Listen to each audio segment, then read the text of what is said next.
지금부터 센 서울경제TV 부동산 재테크 콘서트를 시작하도록 하겠습니다. 자, 안녕하십니까? 저는 오늘 사회를 맡게 된 서울경제TV 민채아 아나운서입니다. 반갑습니다.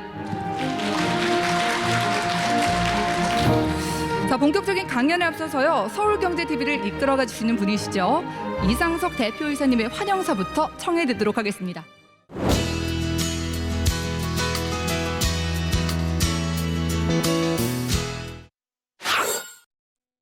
여러분 반갑습니다. 날씨도 추워지는데 자리에 함께해 주셔서 너무 감사드립니다. 아시다시피 서울을 중심으로 해가지고 부동산 가격이 계속 오르고 있는 현상이 보이고 있습니다. 각종 정부 규제가 이어지고 있지만 정부의 바람과는 반대 방향으로 집값이 움직이는 그런 현상이 일어나고 있습니다. 누르면 누를수록 튀어오르는 집값이 내년엔 어떻게 움직일지 우리 모두의 초미의 관심사가 아닐 수 없습니다.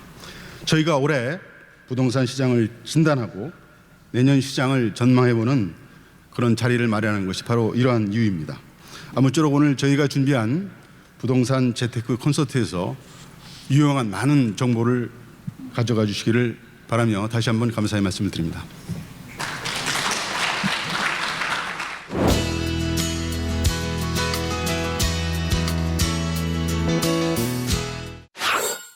네, 안녕하세요. 반갑습니다. 직방의 빅데이터 랩장 함영진이라고 합니다. 제가 여기 오기 전에 이제 통계를 좀 봤더니 벌써 개포주공 1사단지 같은 경우는 2주 몇실 들어가고 있는데 일반 분양 이제 내년에 하죠. 근데 3.3 제곱미터당 벌써 1억 6천만 원 정도의 평당가를, 물론 이제 재건축 이후에 미래 그 기대 심리가 반영된 시세이긴 하지만 아주 높게 거래되고 있는 것을 확인했고요. 얼마 전에 그 10월이었죠. 정부가 조정적인 이제 부산이라든지 남양주나 고양시 일대를 해제하니까 저 고양시 후곡마을이라든지 아니면 부산의 해운대나 수영구 일대의 관광버스를 타고 이제 원정 투자를 한다든지 1박 2일 투어를 해서 무조건 전세 끼고 집을 사는 사실 굉장히 위험한 패턴의 움직임도 나타나고 있거든요. 근데 그런 요인 중에 가장 큰 요인이 역시 시중에 돈이 굉장히 많이 풀려있기 때문입니다. 지금 시중에 돈이 얼마냐? 우리나라의 한 해 정부의 예산, 그러니까 얼마 전에 이번에 이제 어제였죠. 어제 내년 이제 500조 넘는 정부의 예산이 통과되기도 했었습니다만 올해 기준으로는 한 469조 원 정도 되거든요. 근데 언제든지 만기에 현금화할 수 있는 예금들이 이미 1,400조나 시장에서 돌아다니고 있고요. 이걸 광의의 개념으로 보면 3,000조 넘는 돈이 시장에 풀려 있다고 합니다. 그러니까 정부 예산의 2~3배 되는 돈들이 부동자금으로 풀려 있기 때문에 소유자 입장에서는 굉장히 공격적인 의사결정을 최근에 하려는 움직임들이 나타나고 있죠. 근데 주의하실 점이 지금 많이 오른다고 하더라도 서울이나 대전 같은 특정한 지역, 그러니까 앞으로 뉴타운 출구 전략에 따라서 사실상 대규모로 아파트 공급이 안 되는 지역, 또는 재건축 같은 경우는 초과이익 환수, 안전진단 강화, 재건축 지위양도 금지, 분양가 상한제, 또는 이주시기 조율, 이런 극단적인 정부의 수요 억제책에 따라서 상대적으로 많이 주택이 공급이 되지 않는 강남의 일부 재건축이나 한강변 일대의 인사이트가 좋은 거지, 사실 모든 지역, 전국의 모든 지역이 시장이 좋다고 할 수는 없다는 것들을 확인하셔야 됩니다. 그러니까 부산이나 대구나 이런 지역들 같은 경우도 최근에 일부 수요가 들어갔다고 하는데, 광주 같은 지역이, 근데 저는 내년에 시장의 인사이트는 서울 그리고 대전, 그 두 가지가 시장을 아마 주도할 거고요. 경기도 같은 경우는 일종의 갭매우기나 키 맞추기 현상이 입주가 작은 지역이나 강남과 연접한 지역에서는 나타날 수 있다고 보여집니다. 근데 모든 지역의 고루 가격이 상승하지는 않을 거고요. 특히 내년에 부산의 입주 물량이 2만 가구입니다. 근데 그게 내후년에도 2만 가구예요. 그리고 대구 같은 경우는 내년에 입주 물량이 14,000, 15,000 가구입니다. 광주 같은 경우도 내년에 입주 물량이 10,000 가구입니다. 대전 정도만 6,000 가구입니다. 그렇기 때문에 내년에 원정 투자를 지방에 가시더라도 대전의 일부 지역 뭐 이런 지역을 제외하고는 사실 장기적인 인사이트가 좋지 못하기 때문에 기존 주택의 구축을 매입하실 때는 좀 주의하실 필요가 있고, 접근하시더라도 신규 주택 위주로 접근하시는 것들이 현명할 것으로 보여지고, 사실 가장 좋은 것은 역시 서울을 중심으로 한 수도권 위주로의 포트폴리오를 짜는 것이 현명할 것으로 보여집니다. 왜냐? 과거보다 오르지 않습니다. 지금 2006년 대세 상승기에 비해서는 매매나 전세나 모두 실질적인 변동률이 낮은 편이고요. 특히 올해 같은 경우는 대부분의 지역의 집값이 2% 이상 빠졌습니다. 근데 그 중에서도 일부 이제 인사이트가 있는 것들이 뭐 울산 같은 지역이 올해 하반기에 좀 그동안 2, 3년 떨어지다가 턴어라운드를 한다든지, 또는 창원 같은 지역의 가격이 일정 부분 매수를 해볼까요? 라는 시장의 움직임이 나타나고 있다고 하더라도 이게 본격적인 상승장으로 넘어가는 것은 별다른 얘기라는 것들이죠. 그렇기 때문에 내년에는 투자지 선택에 굉장히 유의하실 필요가 있고, 근본적으로 집을 투자의 개념보다는 실수요 목적, 똘똘한 한 채에 대한 선호현상 위주로 살펴보시는 것이 좋습니다. 그리고 중대형이 오르기 시작했어요. 옛날에는 서울 지역이 중소형 위주였는데 이제 중대형이 오릅니다. 근데 한 가지 제가 굉장히 리스키한 게 뭐냐, 중대형이 오르는데 중대형이 오르는 시점은 거의 끝물에 나타나는 시점이고요. 수요자들이 상대적으로 약간 이성적이지 못하고 과열된 시장에서 동반되는 유형입니다. 그렇기 때문에 내년 시장이라는 게 굉장히 좋다고 말할 수만은 없는 시장이라고 할 수 있겠죠. 근데 당분간 서울 중에서 한강변, 강남권은 중대형이 더 많이 오를 겁니다. 왜냐? 한 해 입주하는 서울의 아파트 중에 40평형 넘는 중대형을 10%도 채 짓지 않고 있습니다. 생각보다 중대형을 많이 짓지 않고 있다. 근데 아무 중대형이나 사는 것보다는 강남권 한강변에 새 아파트 위주로 사야 시세 차익에 대한 니즈가 생길 수 있다는 거 하나 하고요. 낡은 거 이제 사면 안 됩니다. 보면 주로 입주 적어도 15년 차 이하의 아파트들이 많이 오른다는 겁니다. 대신 30년 초과는 왜 생각보다 안 오르냐? 정부의 규제가 너무 많기 때문입니다. 그리고 전세 시장 같은 경우는 서울 지역의 전세가율 60% 붕괴됐어요. 근데 한 가지 이슈가 뭐냐? 최근에는 전세가율이 서울 지역이 좀 오르고 있습니다. 왜냐? 내년에 서울 지역의 입주 물량이 한 43,000호 되거든요. 근데 교육 특수가 나타나고 있다고 하잖아요. 그러니까 정부가 수월성 교육을 없애고 평준화를 할수록 학군이 좋거나 사교육이 좋은 지역의 니즈는 커질 수밖에 없습니다. 그렇기 때문에 사실 부동산 시장의 전반적인 통계 같은 경우도 단순히 수급만 보는 것이 아니라 인구의 변화, 물론 인구는 장기 시기열이기 때문에 단기 시점을 보는 것은 상당히 위험하지만 여러 가지 요인들을 잘 살펴볼 필요가 있다는 말씀을 드리고 싶고요. 내년에 강남권의 입주 물량은 생각보다 많지 않습니다. 그러니까 영등포구 일대의 신길동, 아니면 은평구, 뭐 그리고 경기권에서는 뭐 김포, 뭐 시흥, 평택 이런 지역의 화성 이런 지역에 입주가 많지, 상대적으로 입주가 부족한 지역에 대해서는 전세 가격이 좀 움직일 수 있다. 거기에 한 가지 이슈가 뭐냐면 정부가 이제 재계약 갱신권, 그다음에 임대료 상한제와 관련돼서 입법 활동을 하고 있습니다. 서울 지역 그리고 수도권의 입주가 좀 부족한 지역, 특히 이제 강남권 그리고 세종시도 내년에 입주 물량이 좀 줄어들 겁니다. 그러니까 그런 지역들에서는 전세 시장이 움직일 가능성이 있다. 이렇게 좀 생각을 하시면 될 것 같은데, 거래량은 지금 2015년을 정점으로 계속 줄고 있습니다. 올해 이제 7월부터 10월에 서울 거래량이 늘었기 때문에 앞으로 거래량이 되게 늘 거야, 뭐 이런 보도가 나오는데요. 그거는 장기 시계열을 안 보셔서 그래요. 2015년 이후부터는 매해 거래량이 줄고 있고요. 특히 11월 서울의 거래량은 정부가 연말까지 거래시장 단속을 하면서 굉장히 많이 줄었습니다.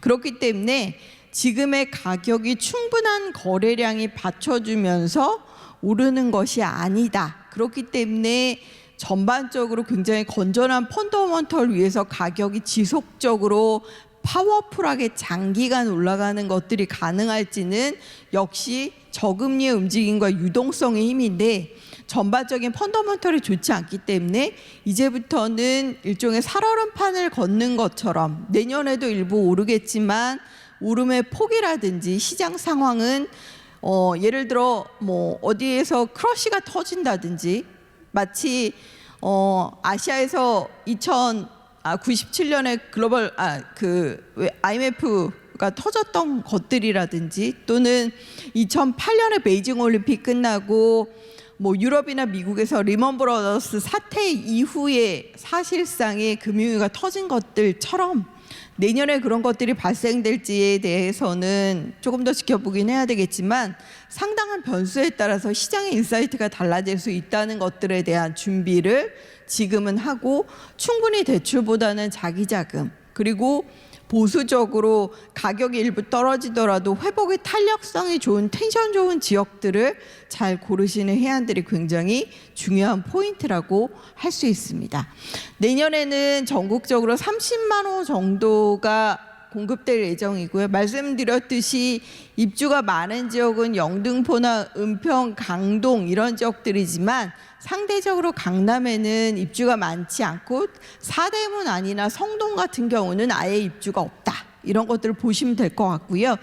김포시에도 입주가 굉장히 많고 시흥이라든지 화성, 평택 일대도 입주가 많다. 뭐 이런 것들을 보시면 될 것 같습니다. 그렇다면 비교적 서울과 같이 위치해 있는 수도권 남부의 지역들 중에 교통망이 확충되는 지역들이라든지 강남과 접근성이 좋은 지역들이 내년에 일종의 키맞춤이나 갭매기 현상들이 나타날 수 있다는 것들도 염두에 두시면 좋을 것으로 보여집니다. 분양은 올해 이게 좀 수치가 늘어서 30만 호 정도 지금 했고요. 서울은 2만 6천 호 정도 했습니다. 그래서 내년에도 비슷한 수치 정도가 공급될 것으로 예상이 되고 있는데요. 청약 경쟁률이 굉장히 뜨거워졌어요. 그래서 분양 시장에 대한 소유자의 관심이 굉장히 뜨겁습니다. 서울 지역은 연초에 평균 경쟁률이 2대 1이었어요. 근데 지금은 70대 1입니다. 그러니까 굉장히 높은 가점을 갖추지 않고서는 사실상 당첨되기가 쉽지 않은 시장인데, 대신 이럴 때는 뭐 신혼부부 특별 공급 또는 다자녀 특별 공급, 노부모 특별 공급 이런 것들을 활용하셔서 당첨 확률을 늘리시는 전략들이 필요할 것으로 보여지고요.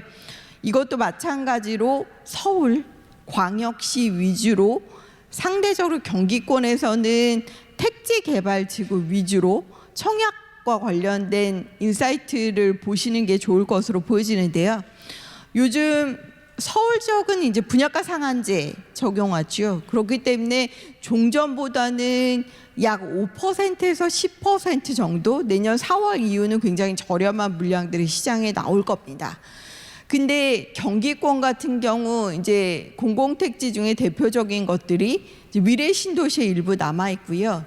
그리고 성남 고등지구 일부 남아 있고, 내년의 하이라이트는 과천의 지식정보타운입니다. 근데 이런 지역들이 지자체에서 분양가 심사를 굉장히 타이트하기 때문에 평당 100에서 200씩 탁탁 쳐내는 것들은 유도 아니에요. 그러니까 분양시장에서 굉장히 저렴한 물량이 나올 거기 때문에 분양 물량을 잘 살펴보는 것들이 내년의 인사이트는 좋을 것으로 보여지고요.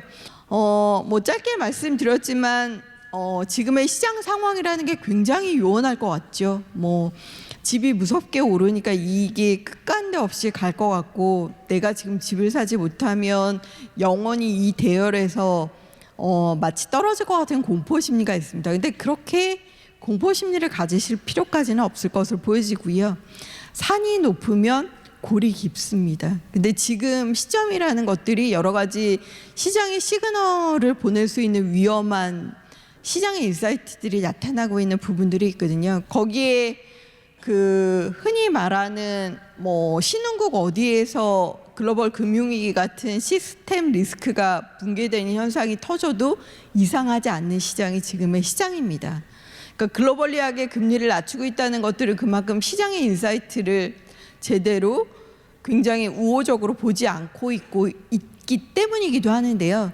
뭐 흔히 말하는 이제 뉴노멀이라고 하는 게 어느새 노멀이 돼버리긴 했는데 저성장, 저금리, 저물가 뭐 이런 현상들이 당분간은 이어질 것이고 결국에 집을 사는 것도 소득에 받쳐줘야 사는 부분이기 때문에 구매력 측면에서는 굉장히 보수적으로 움직이실 필요가 있고 지역의 선정들도 굉장히 보수적으로 움직일 필요가 있다.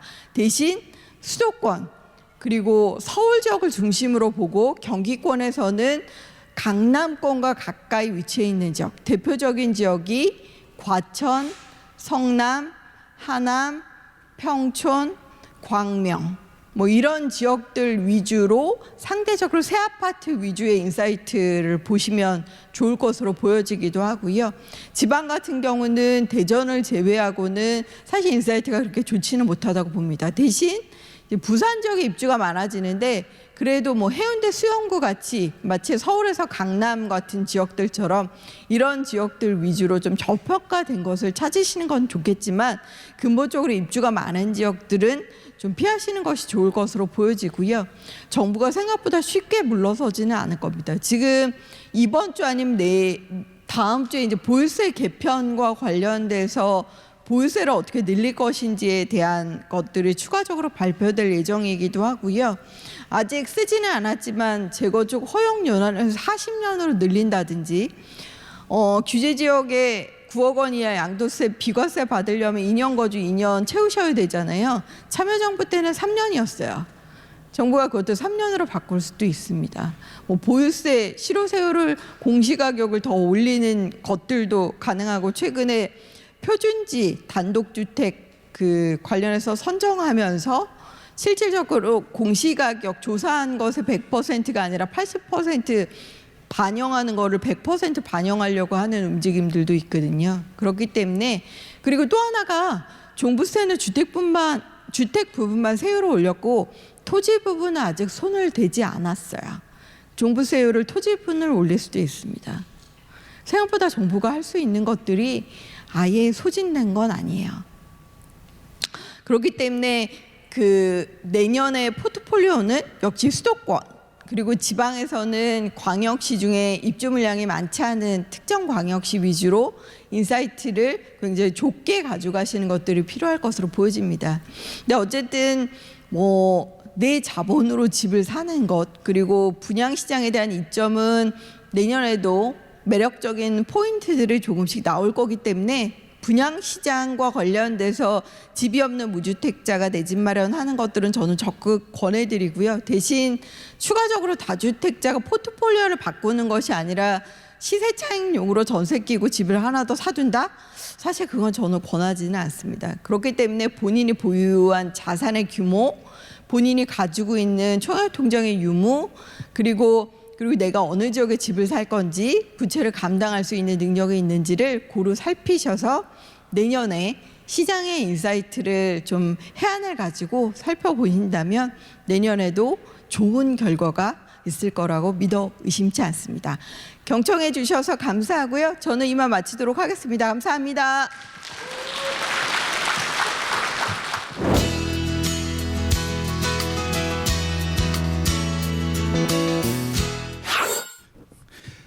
자, 여러분들 그동안에 2013년부터 계속 14년부터 집값이 올라왔잖아요. 그죠?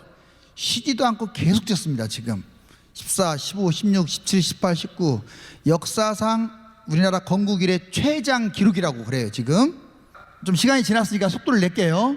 저기 보시면 저 위쪽에 쭉 보시면은 이쪽까지 막대 그래프 보이시죠? 19년 쪽으로 올수록 막대 그래프가 어떻습니까? 특히 19년에 와서는 확 줄었잖아요. 그만큼 거래량이 감소됨을 알 수 있어요. 그리고 이제 일반 그래프 보시면 2018년에 정점을 찍고 지금 여기에서 별로 올라가지 않은 걸 알 수가 있습니다. 이번에는 전세가율이에요. 그동안에는 운도 따랐어요. 왜 그러냐면 자, 여기 보시다시피 2013년부터 지금 19년까지 있는데 2013년에 보시면 여기도 전세가율 낮았잖아요. 근데 집값 뛴과 동시에 계속 올라갔거든요. 전세가율이 무려 75.1%. 쉽게 말하면 갭 투자를 많이 한 거예요. 그러면 2017년을 정점으로 해서 왜 떨어졌느냐? 바로 이 밑으로 내려오면서 이건 집값이 뛰었기 때문에 전세가율이 낮아진 거예요. 17, 18년에 집값이 제일 많이 뛰었거든요. 뭐 전세가가 떨어져서 전세가율이 낮아진 게 아니라 집값이 폭등해서. 그런데 여기서 하고 싶은 말은 뭐냐? 결국 어떻습니까? 여기 끝에 보니까 전세가율 지금 낮죠. 그래서 갭 투자라든가 어떤 투자를 한다든가 이게 사실상 어려워졌어요. 집값도 2배 이상 뛰었기 때문에 만만치 않습니다. 그래서 최근에 이 전세가율 낮은 것도 집값 하락의 하나의 이유다. 자, 앞으로 여러분들 집을 장만할 때 이거 잘 보세요.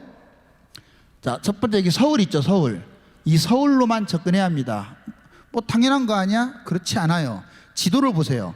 경기도 크기에 15분의 1밖에 안 됩니다. 근데 인구는 거의 서울이 한 900만 명대 된다면 경기도는 1200만 정도밖에 안 돼요. 즉 300만밖에 많지 않은 이 경기도가 땅은 15배나 커요. 바꿔 말해서 무슨 말씀이냐? 앞으로 우리나라 인구는 늘지 않습니다. 그렇죠? 특히 젊은 층 인구는 줄어들어요. 자, 서울로 접근은 다 하려고 하고 사람들이 그래요. 그런데 땅은 한계가 있네요. 그러니까 이 경기도는 땅이 넓다 보니까 마구 집을 지어야 되는 거예요. 여러분들 지금 공급 부족 그러는데요. 절대 부족하지 않아요. 집이 남아 돌아요. 집이 남아 도는 정도가 아니라 나중에 심각한 사태가 터질 겁니다. 실질적으로 경기도 지금 거래량이 거의 없어요. 집값이 뛰든 어쨌든 간에. 왜냐? 신도시가 2013년 이후에 지어진 신도시 택지지구가 약 30개예요. 경기도에. 뭐 가밀, 미사, 위례 이런 데는 다 아시겠지만 삼성, 뭐 향동 입으로 셀 수도 없습니다. 즉 철저하게 이 서울 가까운 곳으로 접근해라. 세 번째, 서울에서도 이 강남 있죠. 강남 쪽 성남, 과천, 안양, 용인 일부, 의왕 여기만 비싸. 여기만. 맞잖아요. 그러니까 서울에 가까워서는 안 돼요. 더 중요한 것은 강남에 가까워야 돼요. 자, 그다음 마지막으로 그러면 서울에서 먼 곳은 안 좋냐? SRT, GTX 10분 거리 이내로만 잡아야 돼요. 예를 들어서 지금 10억짜리가 있다. 뭐 동탄 역세권에 한 10억짜리가 있다. 비싼 게. 그리고 서울에 10억짜리가 있다. 올랐다 떨어졌다 할 거 아닙니까? 나중에 장기적으로는 어디가 망하겠어요? 동탄이 망할 가능성이 큽니다. 왜? 하락한 다음에 고점 찍고 거기서 끝날 수가 있어요. 근데 서울은 뭐 10억짜리가 7억으로 빠지든 6억으로 빠지든 다시 회복하고 14억 코스로 갈 거예요. 이해 가셨죠? 즉 여러분들이 이제 오늘 제일 중요한 얘기 이걸 할게요. 자, 15억짜리가 있다. 이 15억짜리는 6억부터 뛰었다는 걸 잊지 마세요. 6억이나 7억부터 뛰었어요. 이거 서울을 기준입니다. 그럼 이 15억짜리가 설령 여러분들이 이 시점에 매입하면 잘 가야 17억 갈 것 같아요. 잘 가야. 내년에 뛰느냐 안 뛰느냐는 중요하지가 않아요. 근데 결국 폭락은 한번 올 겁니다. 약 11억. 이 근거는 15억과 이 앞에 정고점하고 그 아까 정고점 얘기해드렸죠. 그걸 판단해서 말씀드린 거예요. 그 다음에 좀 낮추자고요. 현재 8억짜리를 8억으로 보지 마세요. 얘가 4억에서 뛴 거예요. 4억에서 대부분. 그러면 얘는 좋아요. 내년에 좀 총선까지 지금 정부가 크게 아까도 말씀드렸지만 규제를 안 할 생각을 갖고 있는 것 같아요. 경제도 어렵고 총선 전에 큰 어떤 이슈를 안 만들기 위해서. 그러면 가격은 지금처럼 뭐 폭등은 아니지만 계속 올라갈 거예요. 저 뛰면 뭐합니까? 결국은 이렇게 자기가 매수한 가격 밑으로 추락할 가능성이 높다. 그 다음 마지막으로 여러분들 서민 아파트 지금 5억짜리는 2.5억에서 뛰었고요. 얘 6억 간다고 하더라도 결국 이렇게 손실을 볼 것이다. 자, 결론적으로 집값은 이렇게 빠져요. 강남, 그 다음에 서울, 경기도 순으로 빠지고요. 그 다음에 재건축 일반 아파트 순으로 빠지는데 올라갈 때도 이 순서로 됩니다. 그러면 이건 뭐냐? 파란 것은 하락, 빨간 것은 상승. 지금 여기 막대 그래프가 갈수록 좁아지죠. 즉, 이 좋은 지역일수록 많이 폭락하고 많이 폭등한다는 거. 그리고 빨간 게 파란 것보다는 좀 길죠. 자, 우상향을 하기 때문에 오름폭이 좀 더 크다는 거, 이 정도로 해서 오늘 결론을 마치겠습니다. 감사합니다.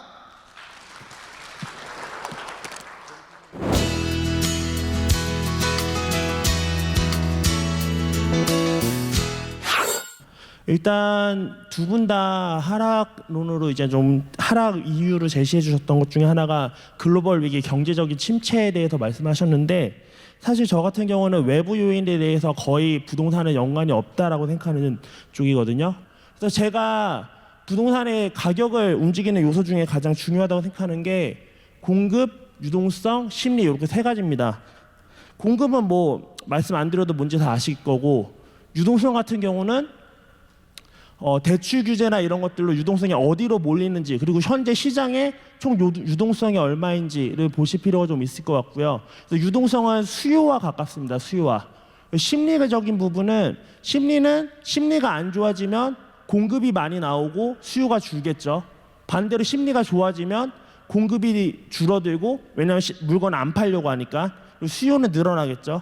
그래서 심리 부분은 공급과 수요에 둘 다 영향을 주는 변수입니다. 그래서 공급을 보실 때는 방금 보셨다시피 이제는 실제로 얼마나 입주가 되는지를 보고 보셔야 되는데, 저는 사실 2017년부터 올해까지 약간 보수적인 텐션을 계속 취했었어요. 좀 조심스럽게 접근을 해야 된다라고. 왜냐? 입주 물량이 보시면 많죠. 19년까지. 2020년까지도 많은 편이긴 한데 19년까지 입주 물량이 많은 시기를 지났는데 지금 부동산 분위기 어떻죠? 아직도 뜨겁습니다. 부동산 분위기. 그렇다는 소리는 이 많은 물량을 심리가 이겨냈다는 소리예요. 심리가 제가 아까 좋아지면 어떻다고 그랬죠? 수요가 늘어난다고 말씀드렸죠. 안 좋아지면 수요가 줄어들어요. 그럼 공급이 많을 때 수요가 줄어들면 같이 하락장으로 가는 건데, 이 많은 공급을 수요가 따라오면서 커버를 쳐줬단 말이에요. 그런 상황에서 공급이 지금 다시 이제 줄어들 일만 남았습니다.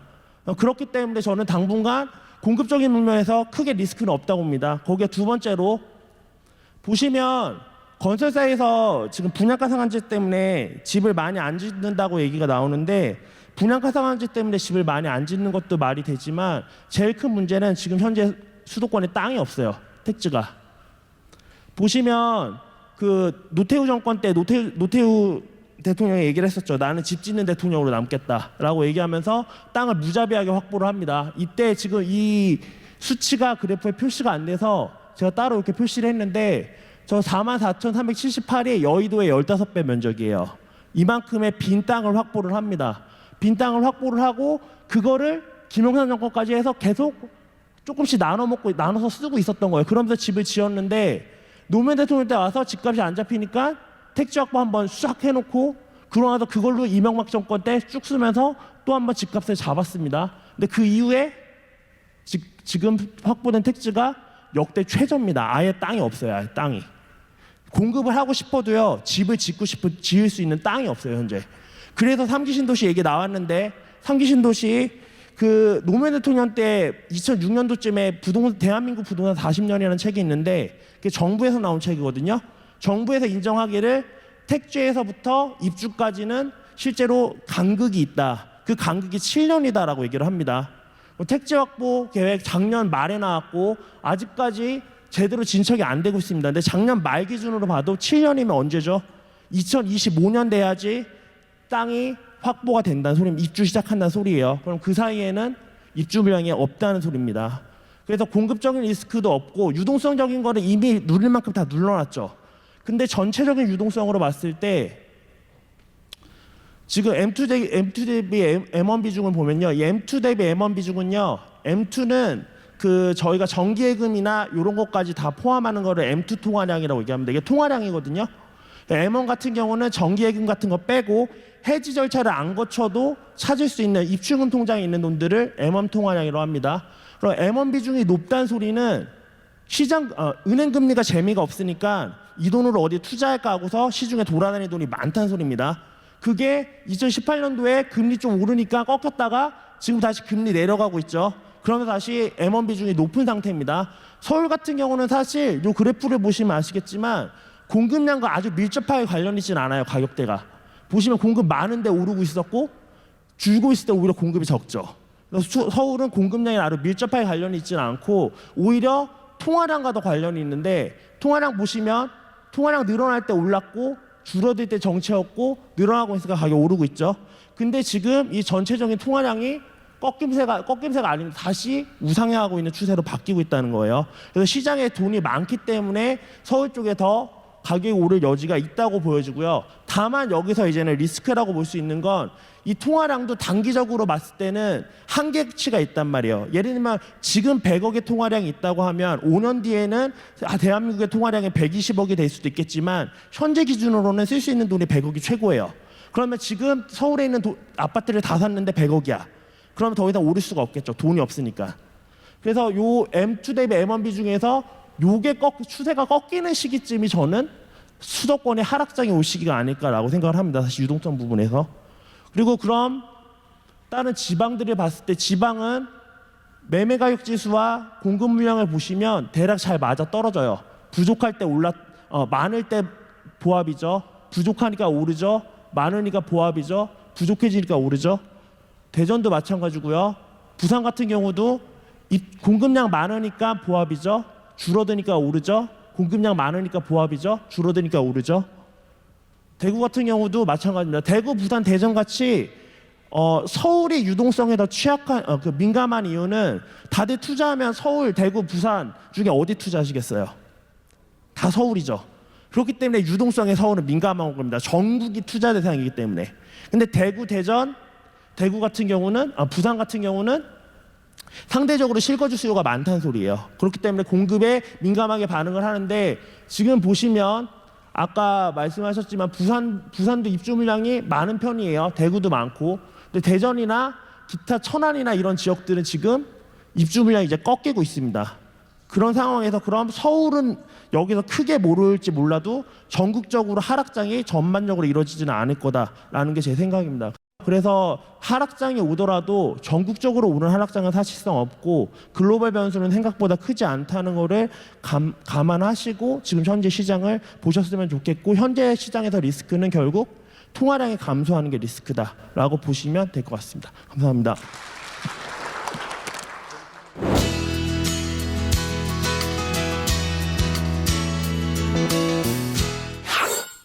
요약을 하면은 지금 수요가 공급을 앞섰다, 이겼다. 투자 심리가 더 월등하다. 이렇게 말씀을 해주셨는데 거기에다 땅이 없다. 질땅이 3기 신도시 해봤자 7년 걸린다. 어떻게 생각하시는지요? 근데 이제 이걸 또 생각해 볼 필요가 있어요. 우리가 2011, 12, 13, 14년 이제 서울 중심입니다. 수도권.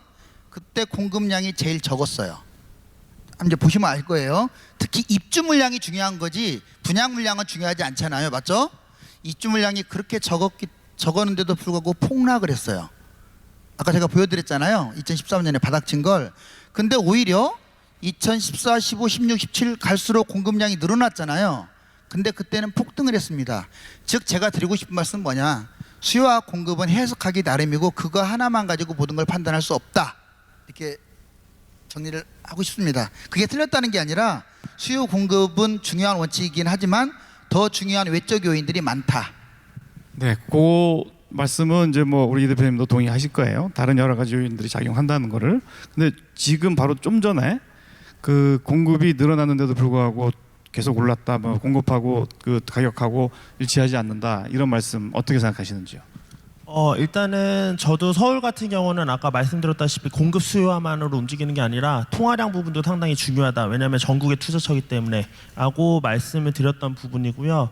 공급과 수요를 그럼에도 제가 한 번 더 체크를 했던 거는 어쨌든 공급 수요를 무시하고는 넘어갈 수 없는 부분이기 때문에 제가 체크를 하고 넘어갔던 거고, 그리고 실질적으로 그 공급과 수요를 봤을 때 상승장이 오면 공급이 늘어나는 거는 당연한 얘기입니다. 왜냐하면 건설사 입장에서 봤을 때 집값이 상승하고 있는데 집을 더 많이 지어야겠죠, 당연히.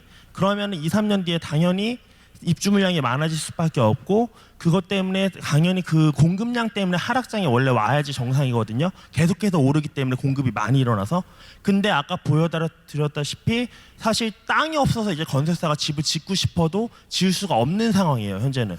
그러면 결국 재건축이나 재개발을 통해서 새로운 집을 지어서 공급 물량을 터뜨려서 그거를 막아야 되는데 지금 정부에서는 재건축 재개발도 다 막고 있습니다. 규제를 통해서. 그럼 현재는 공급을 하려고 해도 건설사에서 돈이 되는 데에도 불구하고 공급을 할 수가 없는 상황이라는 겁니다. 그게 한 가지 포인트고요. 또 아까 말씀드린 2008년, 2009년도에 공급이 부족했음에도 불구하고 이제는 그 올랐던 이유는 공급 물량이 입주 물량을 제일 메인으로 봐야 하는 게 맞지만 제가 아까 말씀드렸다시피 부동산은 중고 거래가 제일 잘 되는 물건 중에 하나이기 때문에 시장에 일반 매물이 많이 풀리는 것도 부동산 가격에 영향을 미친다. 그래서 이것도 같이 좀 보시면 좋겠다는 생각입니다. 예.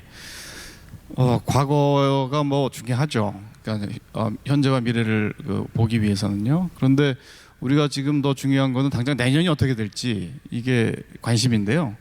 지금 우리 이 대표님 말씀은 지금 지을 땅도 없고 규제가 세다. 그래서 공급이 확실히 줄 거다. 근데 시장의 심리는 살아있다. 이렇게 진단을 하신 거고요. 집값이 오를 수밖에 없다.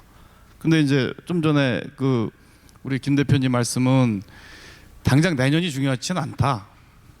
한 몇 년 뒤에 그렇게 내릴 수가 있다. 이렇게 말씀하신 거로 제가 생각을 정리가 되는데 어떠신지요? 예, 맞습니다. 예. 그렇다면 내년은 오른다고 보시는 건가요? 아니 꼭 그렇지는 않고요. 지금 여러분들 예를 들어서 2019년 봄을 보세요. 겨울에 올 떨어졌었잖아요. 그렇게 꼭지를 찍었던 게 작년 9.13 대책 직전에 꼭지를 찍었던 부동산 값이 정부 정책으로 인해서 한 방에 꺾여버리잖아요. 근데 우리나라가 정부 정책이 강하다고 하면 이게 그대로 효과를 발휘할 수가 있어요. 즉 무슨 말씀이냐, 내년 초 결정은 정부가 정책을 어떻게 내놓냐에 따라서 달라질 것으로 보여요. 1년만 놓고 본다면. 물론 장기적으로는 전 좋지 않게 보는데, 정부가 만약에 이제 제3차 종합대책, 이제 그게 어떤 것들이 있냐면 이제 맞습니다. 토지 공개념도 있고 뭐 그다음에 분양가 상한제 전면, 그리고 기타 뭐 1가구 2주택 양도세 문제, 그리고 1주택자들 대출 금지, 아무튼 거기에 해당되는 것들은 상당히 많거든요. 저 추가 부동산 규제라든가 이런 걸 말씀드리는 거예요. 또는 뭐 그 신도시 또 짓는 부분들, 이런 것들을 강력하게 해서 제3차 부동산 종합대책이 나온다면 제가 보기에는 현재 한 15억 아파트가 단 2달 만에도 13억이나 12억으로 출렁거립니다. 단 2달 만에. 그러니까 혹시 여러분들이 지금 나는 꼭 잡아야 하는데 놓쳤다 하는 분들은 그때 잡으시면 돼요. 뭐 3년까지 기다릴 수 없다 하시는 분들, 이제 이렇게 답변을 좀 드리고 싶습니다. 예. 예, 안 그래도 제가 준비한 질문이 바로 이제 정부의 정책 규제 부분인데요. 당장 분양가 상한제가 이제 적용을 앞두고 있지 않습니까? 뭐 둔촌중공 같은 경우에는 이제 내년 4월까지 분양하지 않으면은 아까 한명희 대표님께서 말씀하셨지만은 분양가 상한제로 넘어간다고 하는데, 지금 조합 쪽에서는 3,600이죠. 3,600. 그리고 허그에서는 2,700, 이렇게 한 900만 원 차이가 나고 있는데 어떻게 적용될지 관심이 있는데, 여하튼 분양가 상한제를 포함해서 정부 규제 이런 것들이 내년에 총선도 있고 하긴 한데 어떻게 보십니까? 일단은 분양가 상한제에 대해서 말씀을 드리면, 분양가 상한제 지역을 더 확대할 수는 있다고 저도 생각을 합니다. 근데 분양가 상한제 지역이 확대될수록 오히려 시장에는 상승 압력으로 작용할 거라고 저는 생각을 하고요. 왜냐하면 분양가 상한제가 실시되면 결국에는 싼 아파트들이 많이 나오기 때문에 전세로 머물려는 사람들이 많아지는 거고, 그럼 전세 상승 압박이 일어나고요. 그것 때문에 지금 아까 함 센터장님이 말씀하실 때도 정부에서 전세가 상한제나 그 전세가 연장 관련해서 얘기가 나오고 있다고 그러는데, 그것도 저는 분양가 상한제를 어느 정도 염두에 둔 정책이라고 생각을 합니다. 분양가 상한제가 되면 자연스럽게 전세가 오를 거는 확연한데, 그게 다시 또 매가를 자극시키면 문제가 되기 때문에 지금 전세 상한제나 이런 것들을 도입 검토를 하고 있다고 저는 생각을 하고 있는 상황이고요. 근데 그렇기 때문에 분양가 상한제가 일단 도입이 되면 될수록 저는 시장의 매물도 안 풀리고 신축에 대한 열광은 더 강해질 거라고 보기 때문에, 그거는 하락 기조보다는 상승 기조에 더 영향을 주는 편입니다.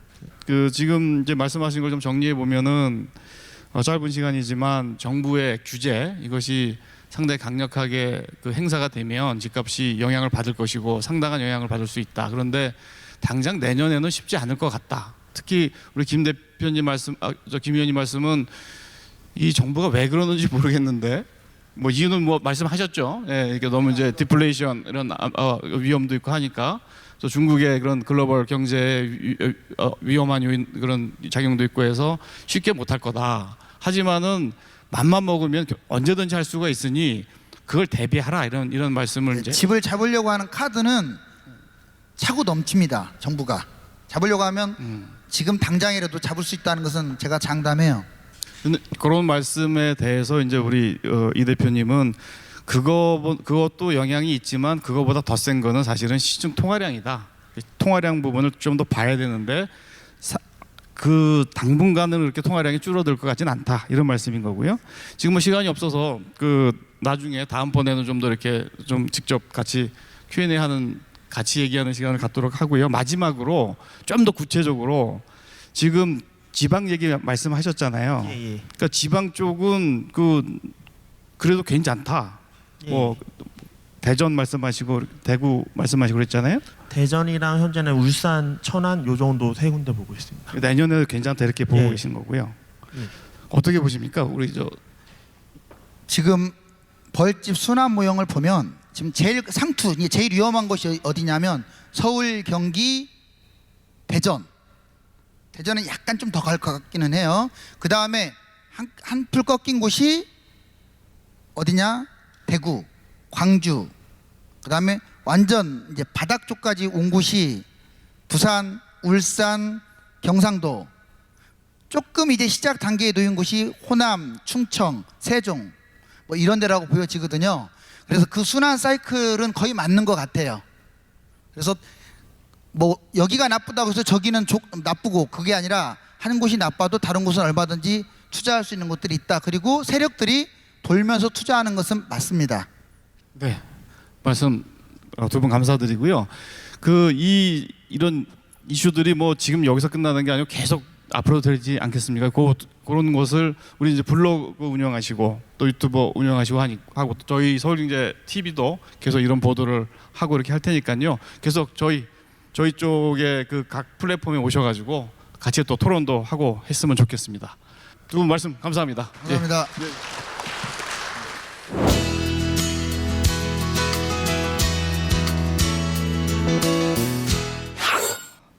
어떤 투자의 관점보다는 좀 약간 열기를 제가 싹 식혀드리고자 프롭테크를 좀 설명을 드리고, 그리고 스마트폰으로 요새 사람들이 어떻게 이런 것들을 알아보는지 같은 것들을 좀 설명을 드리고자, 짧게 설명을 드리고자 이 자리에 나왔습니다.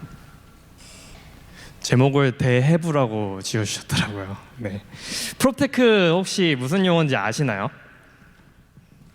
아시는 분 있으세요?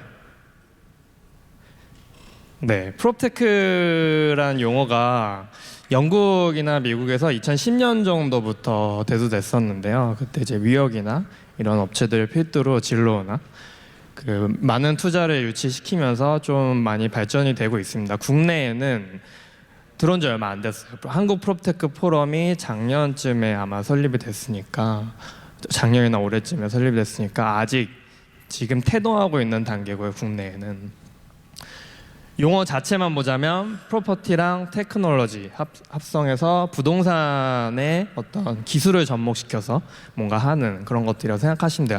아직 여기까지 설명 들으셔도 저게 뭐지? 라는 생각이 들으실 거예요. 왜냐하면 저 옆에 보이시는 부동산 재테크 콘서트, 재테크도 그 재무와 테크놀로지의 결합어거든요. 전혀 모르셨죠? 그러니까 프롭테크도 그런 용어인데, 제가 용어를 조금 더 설명드리자면 부동산을 할 때 투자 자금 조달부터 해서 건설하고 뭐 인테리어 하고, 그 다음에 다 지은 건물을 뭐 임대 주고 뭐 관리하고 이런 것들 한 다음에 마지막에 이런 것들을 중개하고 뭐 이런 것들까지 하는 요 라이프 사이클 전체를 통틀어서 프롭테크 영역이 전부 포진되어 있습니다. 하나하나씩 제가 좀 설명을 드릴게요. P2P라고 많이 들어보셨죠? 개인 간의 금융. 개인이 지금 LTV에 묶여 있어서 대출이 많이 안 나오잖아요. 그래서 당장 필요한 자금을 중금리 이상으로 대출을 받기 위해 이런 부동산 크라우드 펀딩 이런 펀딩 P2P 사이트를 이용해서 내가 연 6.4%를 줄 테니까 나에게 돈을 빌려줘 하고 이렇게 올려주신 거예요. 그냥 개인이 돈을 융통하기 위해 이런 식으로 이용을 하시기도 하고요. 그리고 프로젝트 개발, 제가 아까 말씀드렸듯이 건축, 뭐 건설 인테리어 같은 것들을 통칭해서 얘기하는데요. 이 분야에서도 지금 프롭테크 분야가 굉장히 많이 활성화되고 있습니다.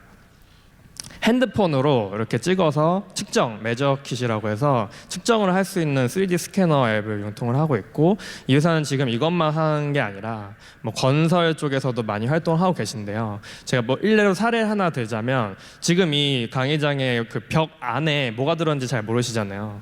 이 회의장을 지을 때 계속 VR로 뭔가를 촬영을 하면서 이 벽 안에 뭐가 들었는지를 약간 과거 사진 보듯이 이렇게 해부해서 볼 수 있는 이런 것들도 제공을 하고 있어요. 그래서 건축 쪽에서도 굉장히 많은 관심을 갖고 계시고요. 인테리어 쪽엔 또 요새 또 많이 활발한, 내가 원하는 아파트의 평면도가 이미 준비가 되어 있어요. 거기 가서 이미 모델링이 되어 있는 여러 지금 시판되는 가구들을 배치를 해보면서, 아, 내가 이렇게 배치하면 이런 뷰가 나오겠구나, 이런 것들을 사용자가 실제로 많이 해보고 계십니다. 지금 이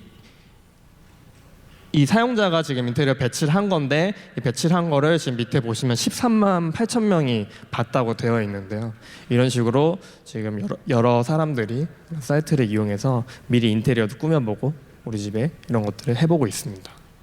프롭테크, 제가 계속 프롭테크와 관련된 거 설명드리고 있는데요. 이런 것도 프롭테크예요. 그 쉐어하우스라고 혹시 아시나요?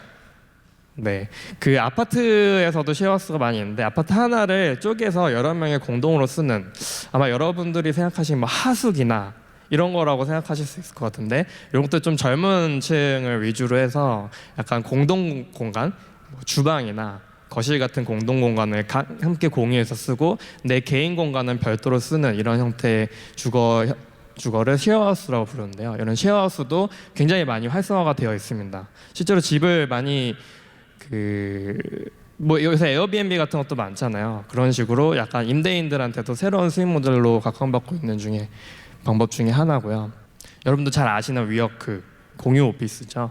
요새 대부분의 대기업들은 다 공유 오피스를 하고 있어요. 뭐 LG도 하고 있고 여러 군데 하고 있는데, 테헤란로만 해도 공유 오피스가 1000평 이상이 한 10개 이상 되는 걸로 제가 알고 있거든요. 그런 식으로 공유 오피스가 지금 새로운 시장을 만들고 있고요. 또 사무실만 공유하느냐, 주방도 공유할 수 있습니다.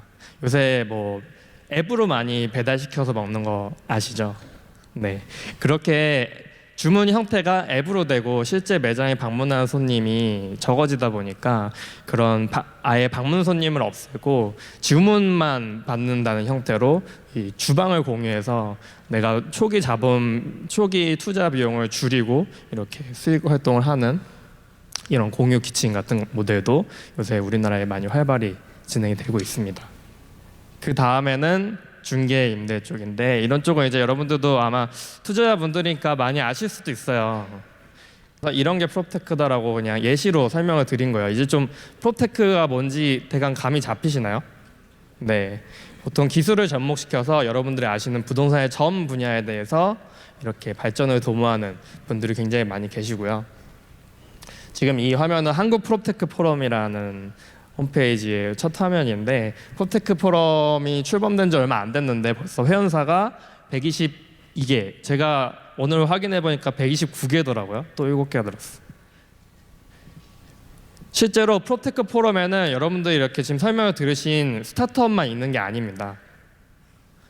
LG전자나 하나투자신탁이나 이런 기존, 그리고 우미건설, 뭐 여러 군데, 뭐 피데스 개발 이런 쪽에 기존의 건설 쪽에 굉장히 강자셨던 분들도 이런 프롭테크에 굉장히 관심을 많이 갖고 계시고요. 그리고 스타트업들도 굉장히 많이 계십니다. 그래서 이런 스타트업들이 지난 1년간 누적으로 한 40개 업체에 조사를 해봤더니 한 1조 원 정도 투자를 받았다고 하더라고요. 직방만 하더라도 여태까지 누적 투자 금액이 1,600억을 넘어가기 때문에 지금 이 프롭테크 쪽의 분야가 굉장히 국내에서 많이 활성화가 되고 있는 과정 중에 있고요. 여러분들이 지금 용어를 처음 들으셨으니까 아마 생소하실 텐데 이런 것들이 굉장히 많이 활성화되고 있고 지금 진행 중이다. 그리고 기존의 업체들도 여기에 굉장히 관심이 많고 지금 굉장히 빠르게 성장하고 있다라고 알고 계시면 될 것 같습니다. 프롭테크는 이제 뭔지 다 아시겠죠? 네, 기술과 부동산에 접목한 것들. 그래서 여러 가지 프롭테크 분야가 지금 태동하고 있기 때문에 여러분들도 관심을 가져주시고 잘 모르시겠으면 한국 프롭테크 포럼이나 아니면 기사 같은 걸 찾아보시면은 잘 설명돼 있으니까 한번 검색해 보시면 감사하겠습니다. 여기까지 호갱노 심상민이었습니다. 감사합니다.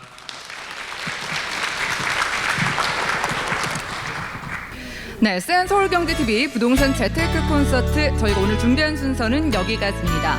2020년 부동산 대전망 그리고 부동산 상승이냐 하락이냐 열띤 토크 배틀과 또 프롭테크 대해부 부동산 고민 해결까지 여러분들께 이 부동산 재테크의 다양한 정보들로 함께했고요. 유익한 시간 되셨기를 바라겠습니다.